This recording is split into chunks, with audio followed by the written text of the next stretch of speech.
প্রিয় শিক্ষার্থীরা, করোনাকালে সংকট উত্তরণের জন্য আমাদের এই অনলাইন কার্যক্রমের অংশ হিসেবে আজকে আলোচনা করব নবম দশম শ্রেণীর সাধারণ গণিত অধ্যায় 1-এর বাস্তব সংখ্যা।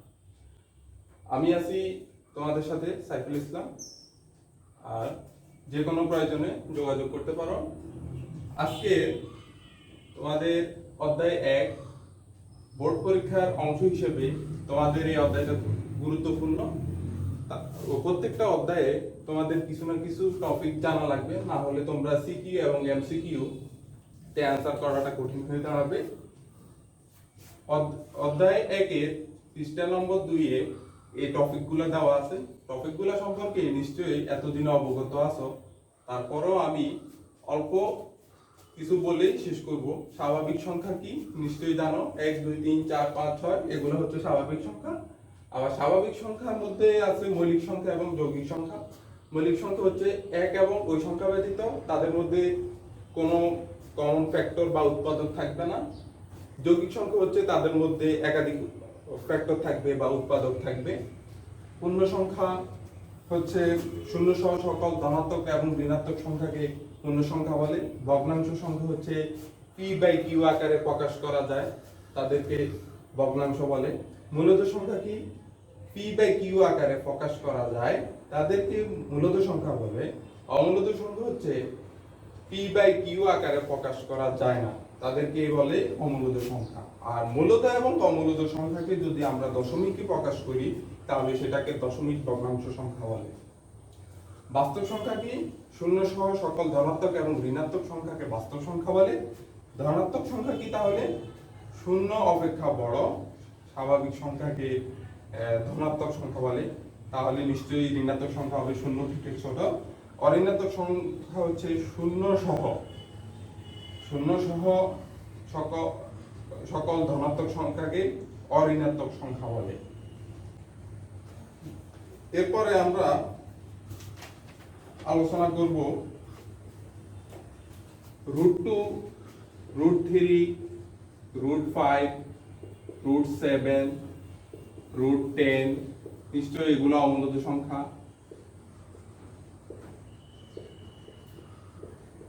প্রমাণও শিখে গেছো এই কয়েকদিনে, প্রমাণটাও দেওয়া আছে। তো আজকে অঙ্কতে সরাসরি চলে যাই। √3 এবং 4 এর মধ্যে দুইটি অমূলদ সংখ্যা।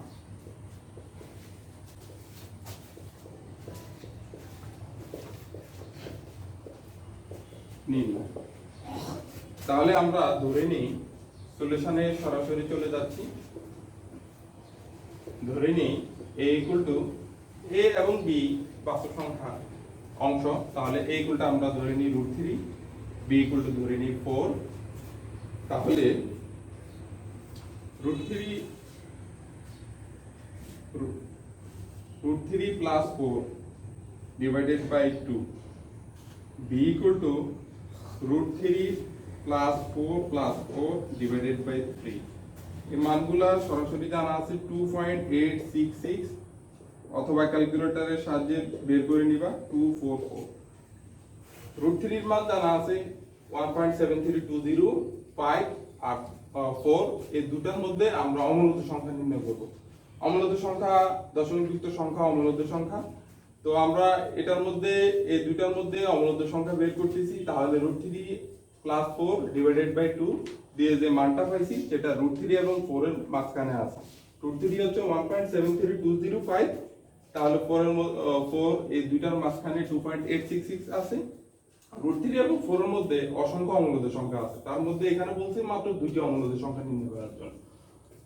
এরপর আমরা v ধরে নিছি √3 + 4 + 4 ডিভাইডেড বাই 3। যেহেতু এখানে তিনটা সংখ্যা, 3 দিয়ে ভাগ দিয়ে দেখছি 3.244। তাহলে √3 এবং 4 এর মাঝখানে মান বের হয়েছে।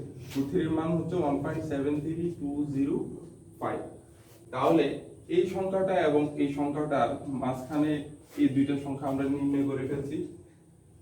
এইভাবে অনেকগুলা সংখ্যা তোমরা বের করতে পারো। এখানে আবৃত দশমিক ভগ্নাংশ, সদৃশ দশমিক ভগ্নাংশ, যোগ বিয়োগ গুণ ভাগ আছে। তো আমি প্রত্যেকটা অঙ্কের একটা একটা করে আলোচনা করব।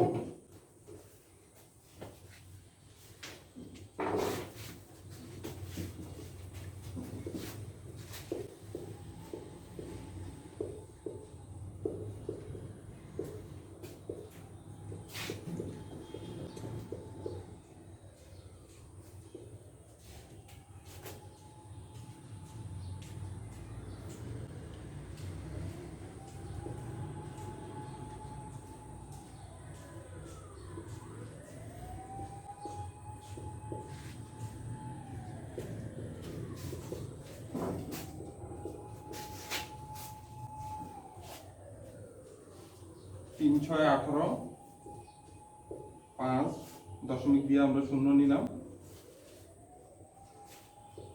6 8 48, 2 দশমিকের কারণে শূন্য নিলাম, 3 6 18, 2 আবার দশমিকের কারণে শূন্য নিলাম, 3 6 18। এভাবে দেখা যাচ্ছে যে 3 এটা বারবার রিপিট হচ্ছে, পুনরাবৃত্তি হচ্ছে। এটাকে আসলে আবৃত দশমিক ভগ্নাংশের প্রকাশ। দেখো এটাকে আমরা প্রকাশ করলাম, তাহলে 3.833 না লিখে যদি আমি লিখি 3.83 পুনঃপুনিক, তাহলে এটা হচ্ছে আবৃত দশমিক ভগ্নাংশ। এটা এই সংখ্যাটা বারবার রিপিট হচ্ছে, পুনরাবৃত্তি হচ্ছে। নিশ্চয়ই আবৃত দশমিক ভগ্নাংশ প্রকাশ করাটা একদম সহজ হয়ে গেছে। এই সাধারণ ক্যালকুলেশন ভাগ অঙ্ক নিশ্চয়ই তোমরা জানো, ক্যালকুলেটরে ইচ্ছা করলে বের করতে পারো যদি এমসিকিউটা আসে।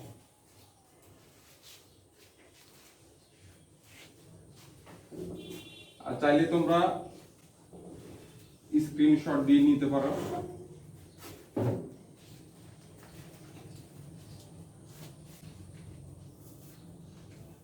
এবার হচ্ছে আবৃত দশমিক ভগ্নাংশকে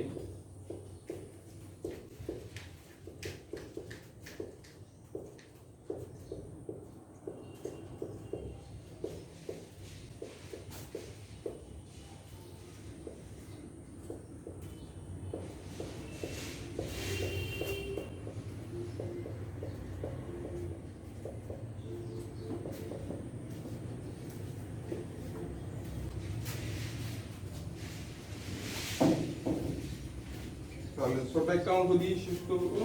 0.3 পুনঃপুনিক, 0.24 পুনঃপুনিক, 42.3478 পুনঃপুনিক।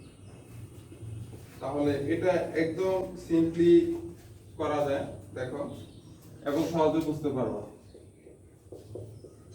0.3 পুনঃপুনিক এটাকে আমরা যদি সাধারণ ভগ্নাংশে প্রকাশ করি, তাহলে দেখো ভগ্নাংশ প্রকাশ নিশ্চয়ই বুঝে গেছে, পি বাই কিউ আকারে প্রকাশ করব। তাহলে দুইটা সংখ্যা আসবে, লব এবং হর। তাহলে লব এবং হর কি সংখ্যা বসাবো? এই পুনঃপুনিকের জন্য দশমিকের পরে হিসাব করব, পুনঃপুনিকের জন্য একটা পুনঃপুনিকের জন্য নয়।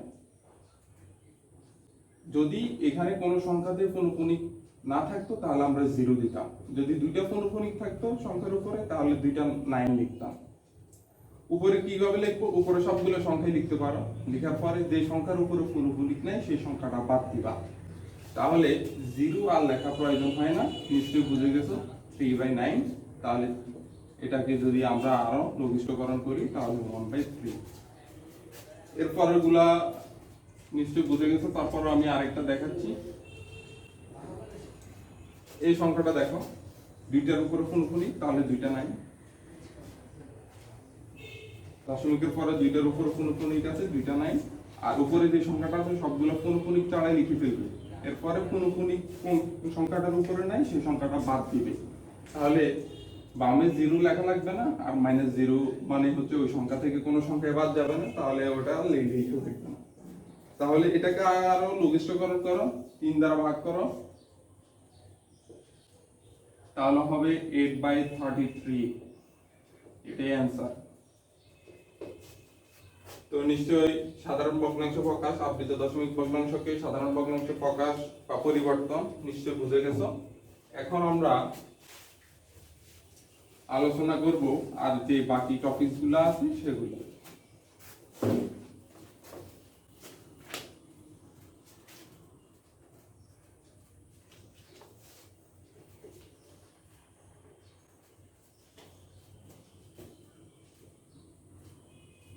ফাইভ পয়েন্ট সিক্স অনুভূমিক, 7.345 অনুভূমিক ও 10.78423 অনুভূমিক কে সদৃশ আবৃত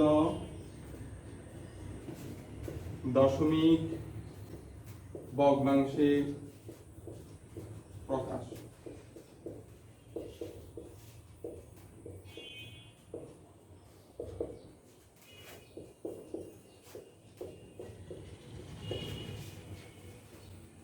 তাহলে এই ক্ষেত্রে আমাদের অনাবৃত অঙ্ক সংখ্যা এবং আবৃত অঙ্ক সংখ্যা বের করা লাগে। তাহলে এখানে অনাবৃত অঙ্ক সংখ্যা অঙ্ক, এখানে অনাবৃত বলতে দশমিকের পর পৌনঃপুনিক নাই কয়টাতে ওটা বের করা লাগবে। নিশ্চয়ই এখানে নাই, তাহলে এটা লেখা লাগবে না। এখানে একটা, তাহলে এক, আর এখানে হচ্ছে দুইটা, 1 ও 2 এর লসাগু।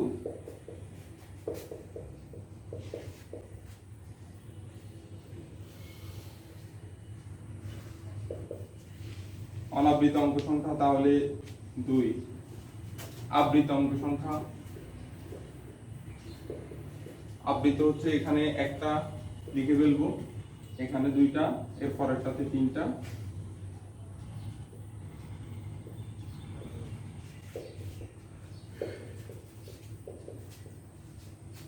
সমান সমান হচ্ছে 6।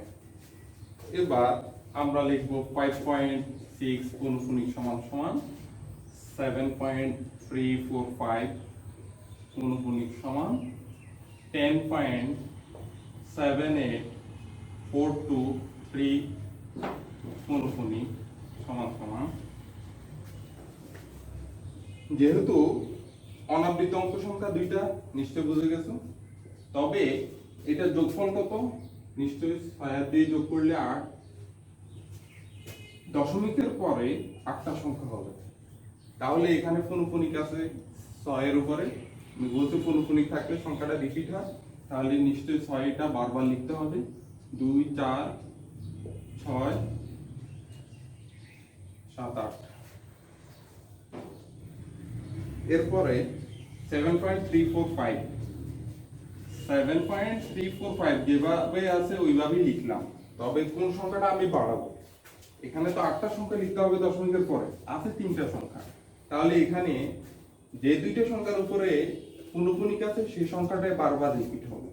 তাহলে 45454। এবার পরেরটাতে আছে 10.78423। এই 5টা সংখ্যা ছিল, আমি কোন 3টা সংখ্যা বাড়াবো? এই পৌনঃপুনিকের শুরু এবং শেষেরটা যদি থাকে, মাঝখানে যদি পৌনঃপুনিক না থাকে, তাও ওটাকে পৌনঃপুনিক রূপে গণ্য করতে হবে। তাহলে 423 এই তিনটার উপরেই পৌনঃপুনিক, সবগুলো সংখ্যার উপরে পৌনঃপুনিক দেওয়া লাগে না। এটা তো আছে, তো এটা দেওয়া লাগে না। যখন প্রথমটা এবং শেষেরটাতে দেওয়া থাকে তাহলে মাঝখানের গুলো আবৃত। 10.78423 5টা সংখ্যা, তাহলে নিশ্চয়ই বুঝে গেছে এখন কোন 3টা বাড়াইতে হবে, 4 2 3। এবার আসো কোনটাতে পৌনঃপুনিক দিব? এখানে তো পৌনঃপুনিক ছাড়া সবকিছু লিখছি, কোনটার উপর আমরা পৌনঃপুনিক দিব, কোনটাতে দিব না। তাহলে দেখো আমাদের এখানে অনাবৃত অঙ্ক সংখ্যা আছে 2টা, তাহলে প্রথম 2টা বাদ যাবে, পরের সবগুলোতে থাকবে। পরের 6টাতে আবৃত থাকবে, 2 4 6, 6টা সংখ্যার উপর আবৃত আছে। এইভাবে সবগুলোতে বাকি 6টার উপর আবৃত থাকবে, প্রথম 2টা অনাবৃত থাকবে। এবার দশমিক ভগ্নাংশকে সাধারণ ভগ্নাংশের পরিবর্তনটা নিশ্চয়ই বুঝে গেছে। আর যদি বুঝতে না পারো কমেন্ট করে অবশ্যই জানাবো।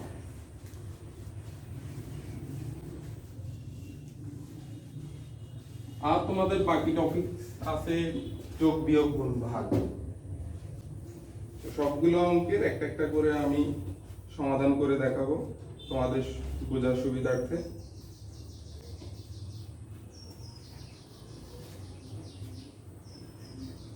8.9478 অনুকোণিক 2.346 ও 4.71 অনুকোণিক যোগ করো। সঠিক ভগ্নাংশকে প্রকাশ নিশ্চয় এখন বুঝে গেছো, তাহলে নিশ্চয় বের করা লাগে আগে অনাবৃত অঙ্ক সংখ্যা,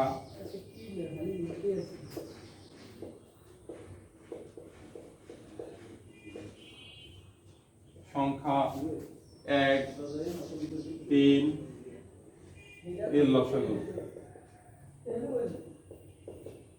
সমান সমান হচ্ছে 3। আবৃত অঙ্ক সংখ্যা 3, এখানে 3টা, এখানে কোনোটাই নেই, এখানে 2টা, 3 ও 2 এর লসাগু 6। তাহলে 8.9478 অনাবৃত এবং আবৃত অঙ্ক সংখ্যা পেয়ে গেছি। তাহলে সাধারণ ভগ্নাংশ প্রকাশ লিখে ফেলতে পারবো।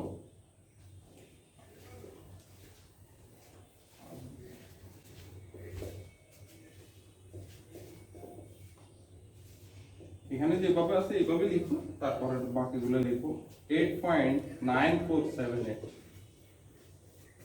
তো এখানে আছে 4টা সংখ্যা, আমার বের করতে হবে 9টা সংখ্যা দশমিকের পরে, তাহলে পরের 478 নিশ্চয়ই বাড়বে। 7টা হয়েছে, এরপরে যে 2টা লাগবে আবার শুরু থেকে লিখবো 47। 8 লিখবো না, কারণ হচ্ছে 8 লিখলে ঘাটতি হয়ে যায়। এরপরে 2.346, এখানে যেহেতু অনুকোণিক নাই, তাহলে আমরা যে সংখ্যাটা বাড়াবো সেটা হচ্ছে 0। 4.71, যেহেতু 71 এর উপরে অনুকোণিক আছে, 71টাই বারবার রিপিট হবে। এরপরে আমরা আবৃত এবং অনাবৃত অঙ্ক সংখ্যাকে চিহ্নিত করব। প্রথম 3টা অনাবৃত থাকবে, পরে সবগুলোই আবৃত। এরপরে আমরা যোগ করব। যোগ করার ক্ষেত্রে সর্বডানের সংখ্যা বোঝার সুবিধার্থে 2টা অঙ্ক বাড়তি লেখা লাগে। তাহলে 847, 7 এ গিয়ে শেষ হয়েছে, তাহলে 8 আবার 4, এখানে 0 0, এখানে 17 7, তাহলে শেষ হয়েছে 7 এ, তাহলে আবার 17। এবার আমরা যোগ করে ফেলি, নিশ্চয় যোগ অঙ্ক ক্যালকুলেটরে বের করে ফেলতে পারবা। আমি সরাসরি লিখে দিচ্ছি।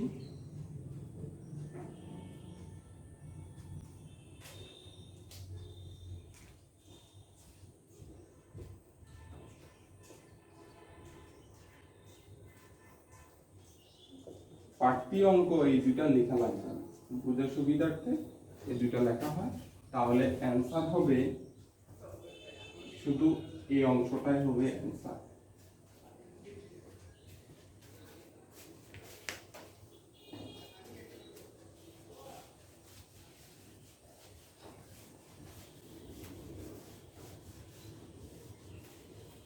এবার আসো বিয়োগ অঙ্ক।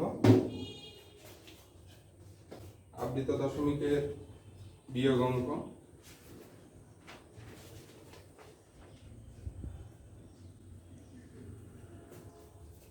24.45645 থেকে 16.437 বিয়োগ।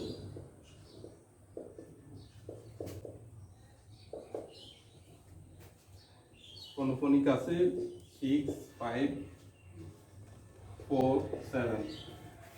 তাহলে সলিউশনে অনাবৃত এবং আবৃত বের করা লাগবে।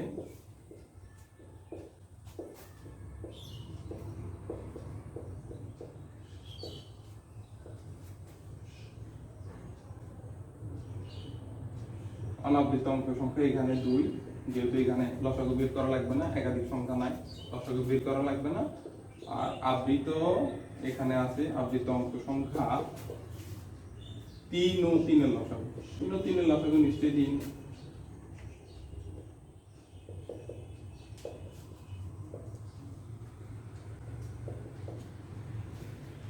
এবার সেটাকে সদৃশ করতে হবে।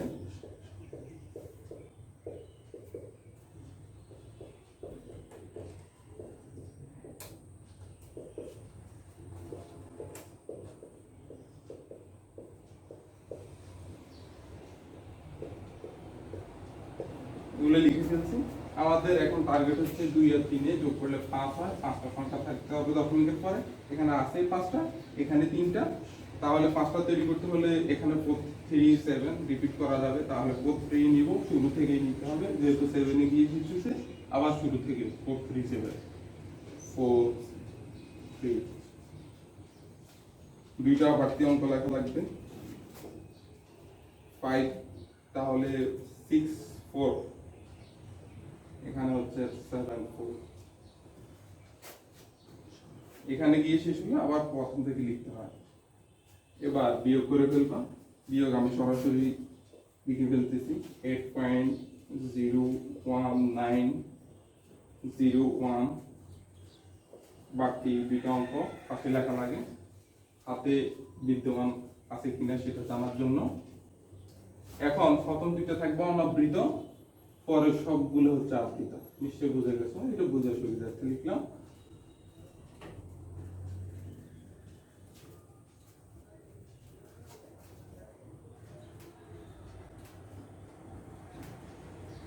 অ্যান্সার হবে শুধু এটা, বাড়তি অঙ্ক লেখা লাগবে না। এবার গুণ অঙ্ক এবং ভাগ অঙ্ক খুব অল্প সময়ে শেষ হয়ে যাবে।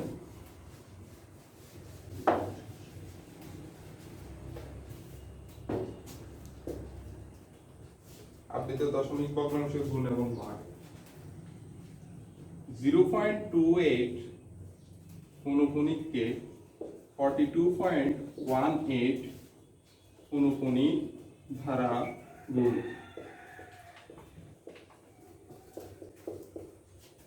তাহলে নিশ্চয় 0.28 কে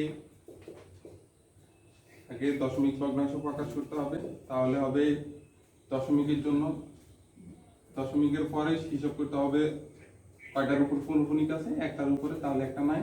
দশমিকের পরে যে সংখ্যাটা খালি আছে সেটার জন্য 0 দ্বারা ভাগ, আর উপরে লিখতে হবে উপরে সবগুলো সংখ্যা, আর যেটার উপর অনুকোণিক নাই 0 তাহলে নিশ্চয়ই 0 বামের 0 লেখা লাগে না। 26/90, এটাকে আরো সংক্ষেপ করলে হবে 13/90, 2 দ্বারা ভাগ করলে। এরপর আছে 42.18,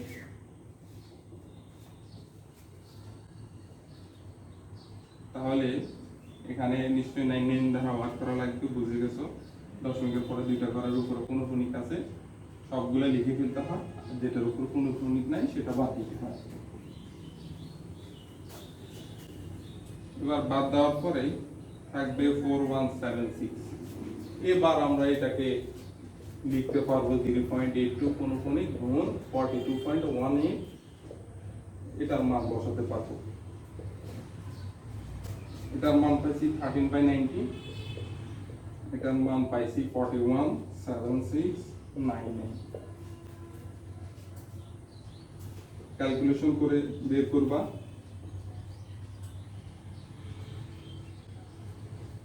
আচ্ছা, এটা 45 হবে যেহেতু 2 দ্বারা ভাগ করছি।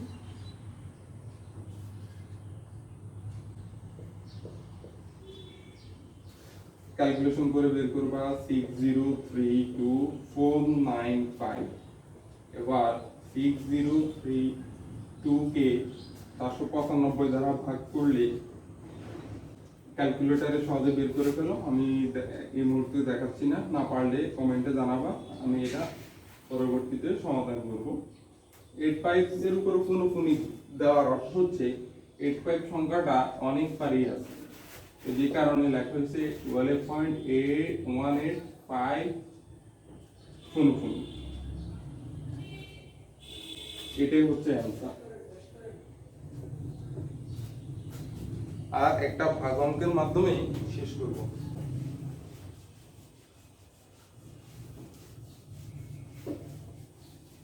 তো একটা ভাগ অঙ্ক 7 পয়েন্ট, নিশ্চয়ই গুণ পারলে অবশ্যই ভাগ পারবা।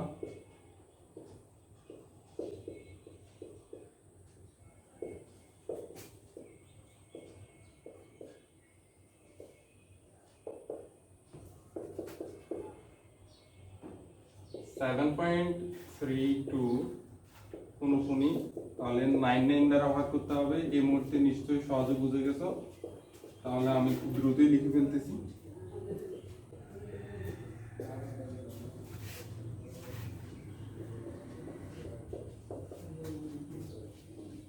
Nine zero zero two seven minus zero two, তাহলে জিরো টু লেখা লাগবে না, আমাদের জিরো লেখা লাগে না, তাহলে 25/90। এবার আমরা মান বসাতে সুবিধা হবে। 7.32 কোনখানি ভাগ 0.27 কোনখানি। দেখো মান বসাচ্ছি, এখানে যে মানটা পাইছি সর্বশেষ সেই মানটা লিখতেছি, গুণ ভাগ চিহ্নই থাকলো, এরপরে 25/90 লিখলাম। এবার ভাগকে গুণ চিহ্ন দেওয়ার পরে লব হর হয়ে যায়, হর লব হয়ে যায়। এবার যদি এটাকে লঘিষ্ঠকরণ করি তাহলে হবে উপরে 290 গুণ করার পরে, আর এখানে হবে 11। 290কে 11 দ্বারা ভাগ করলে তোমরা পাবা সমান সমান 26.3636। অনেকগুলো সংখ্যা পাবা। এই সংখ্যাগুলা বাড়তি না লিখে যদি আমি 36 কোনখানি দিয়ে দিই তাহলে বোঝা যাচ্ছে যে 36 বারবার রিপিট হচ্ছে। এই হচ্ছে আজকের অনলাইন কার্যক্রমের চ্যাপ্টার 1 এর পড়া। যদি কোনো সমস্যায় পড়ো অবশ্যই কমেন্ট করে জানাবা, আর প্রয়োজনে আমার নাম্বারটা আছে, নাম্বারে যোগাযোগ করতে পারো। আর পরবর্তী ভিডিও পাবা। আমি ধারাবাহিক অনুযায়ী সবগুলো চ্যাপ্টারে শেষ করব ইনশাআল্লাহ। আল্লাহ হাফেজ।